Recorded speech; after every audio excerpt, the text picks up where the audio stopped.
Imagine o cenário. Silêncio absoluto no céu. O grande trono branco está diante de milhões. Nenhuma alma pode se esconder. Cada olhar está fixo no Cordeiro, que agora julga com justiça perfeita. Um nome é chamado. Um anjo se aproxima do livro. As páginas são viradas com reverência. Todos esperam. Mas o nome não está lá. Frequentou cultos, carregava uma Bíblia, cantava com os irmãos. Era conhecida como cristão entre os homens. Mas diante de Deus, era apenas um desconhecido. O Senhor, com voz firme e cheia de tristeza, declara: Nunca te conheci, aparta-te de mim. Mateus capítulo 7, versículo 23. Isto não é uma parábola. É a realidade descrita em Apocalipse, capítulo 20, versículos de 11 a 15. Todos, pequenos e grandes, compareceram diante do trono. Os livros serão abertos. O livro da vida será consultado. E quem não for achado nele, será lançado no lago de fogo. O mais chocante: muitos desses rejeitados terão feito obras em nome de Deus. Terão expulsado demônios, profetizado, pregado. Mas sem arrependimento genuíno, sem nova vida, sem obediência, não há salvação. Não basta ter aparência de piedade. Deus não se impressiona com atividades religiosas. Ele examina corações. Ele pesa além das palavras bonitas e das postagens com versículos. Ele procura verdade, entrega, renúncia. Quantos vivem hoje uma fé superficial? Quantos estão dentro dos templos, mas fora do reino? Quantos pensam que estão salvos, quando na verdade apenas aprenderam a linguagem religiosa? A Bíblia é clara. Mateus capítulo 7, versículo 21 diz: Nem todo o que me diz Senhor, Senhor, entrará no reino dos céus, mas aquele que faz a vontade de meu Pai. A vontade de Deus não é discurso. É vida transformada, é arrependimento visível, é obediência mesmo quando ninguém vê.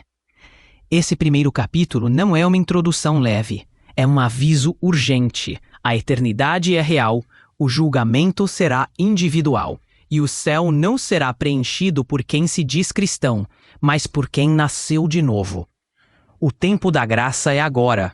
A chance de recomeçar é hoje. O sangue de Jesus ainda clama por vidas arrependidas, mas isso não durará para sempre. Se essa mensagem te confrontou, curta este vídeo, se inscreva agora mesmo no canal e compartilhe com alguém que precisa despertar. Pode ser a última chamada para muitos. Que Deus fale com você antes que seja tarde. Desde pequeno, ele ouvia sobre Deus. Cresceu num lar onde a Bíblia era citada, mas nunca aberta com reverência. Via pessoas falando de fé, mas vivendo como se o céu fosse uma ilusão distante. Aprendeu a conviver com a religiosidade, mas nunca com a verdade. Na adolescência, o vazio aumentava. Havia inquietação nas madrugadas, um silêncio que gritava. O coração sentia a ausência de algo que o mundo não oferecia. Amigos, festas, promessas, nada preenchia. Então vieram os primeiros encontros com a palavra. Um culto aqui, uma pregação ali. Lágrimas escorriam. Deus estava batendo. Mas o orgulho falava mais alto. Ainda não. Sou jovem demais. Ainda quero viver. Esta foi a escolha de muitos na Bíblia. O jovem rico, em Marcos capítulo 10, versículo 21, ouviu o convite de Jesus. Vende tudo, dá aos pobres, depois vem e segue-me. Mas saiu triste. O coração estava preso ao que tinha. Assim como ele, milhares hoje se afastam quando o discipulado custa mais que o conforto. O tempo passou. Ele se adaptou ao ambiente cristão. Sabia como falar. Sabia quando levantar a mão. Sabia até como disfarçar a culpa com amém. Mas nunca nasceu de novo. A salvação não vem por familiaridade com o ambiente da fé. Deus não se impressiona com frequência, mas com rendição. Jesus não veio buscar frequentadores de templos, ele veio buscar pecadores arrependidos. A palavra não foi enviada para criar religiosos habilidosos, mas para gerar filhos obedientes. Ele virou líder, agora era referência. Tinha seguidores, respeito, microfone. Mas também tinha um coração dividido. uma mente cheia de pensamentos impuros e hábitos escondidos que contradiziam o evangelho que pregava. Durante o culto, lágrimas caíam, mas não por arrependimento, por medo de ser descoberto. O palco virou máscara, o púlpito virou escudo, a igreja virou disfarce. E o Espírito Santo se calava. Quantos vivem exatamente assim? A igreja de Sardes, em Apocalipse capítulo 3, versículo 1, tinha nome de que vive, mas estava morta. Tinha aparência, mas não essência. Tinha estrutura, mas não tinha presença. O ministério pode ser grande, mas se o caráter for pequeno, tudo será em vão. Não é o quanto fazemos por Deus, mas o quanto nos rendemos a Ele. Judas andou com Cristo, expulsou demônios, participou do ministério, mas o coração nunca foi entregue, e no fim foi chamado de filho da perdição. João capítulo 17, versículo 12. Se você sente que esse capítulo te expôs espiritualmente, saiba que é por amor. Deixe seu like, compartilhe e comente com sinceridade. Não há cura sem confronto, e Deus está te chamando hoje. Certa vez ele teve um sonho. Estava em frente a uma porta brilhante. Do outro lado, ouvia vozes cantando, paz, luz. Ele bate. Ninguém atende. Então ouve uma voz que diz, volta, você nunca me deixou entrar. Acordou em lágrimas. Foi direto à Bíblia. Leu Apocalipse capítulo 3, versículo 20. Eis que estou à porta e bato. Ele sabia que era com ele.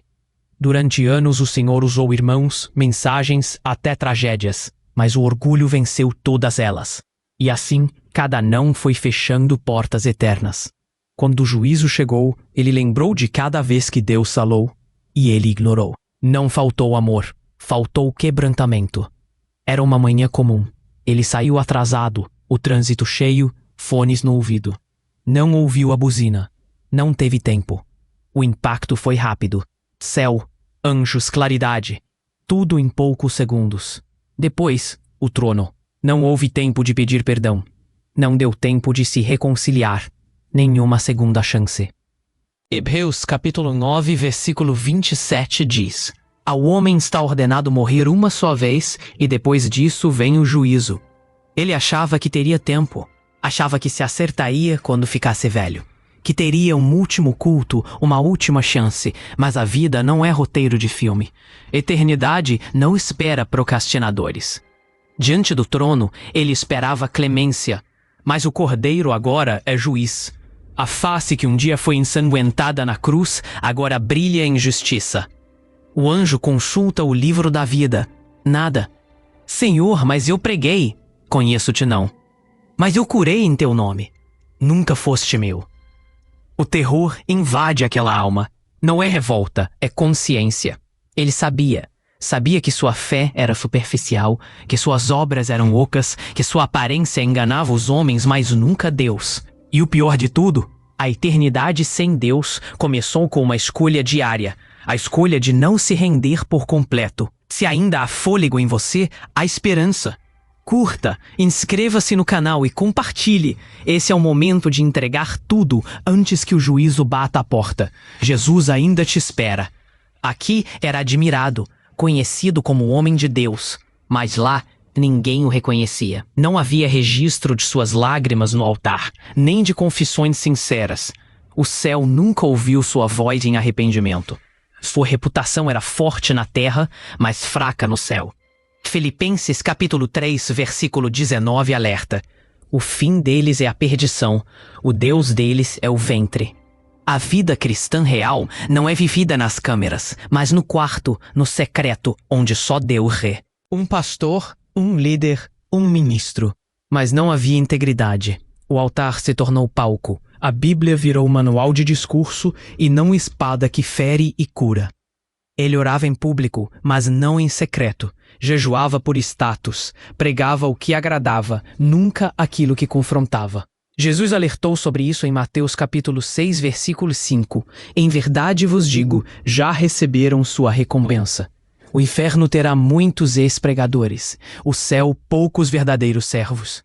O tempo da justiça virá.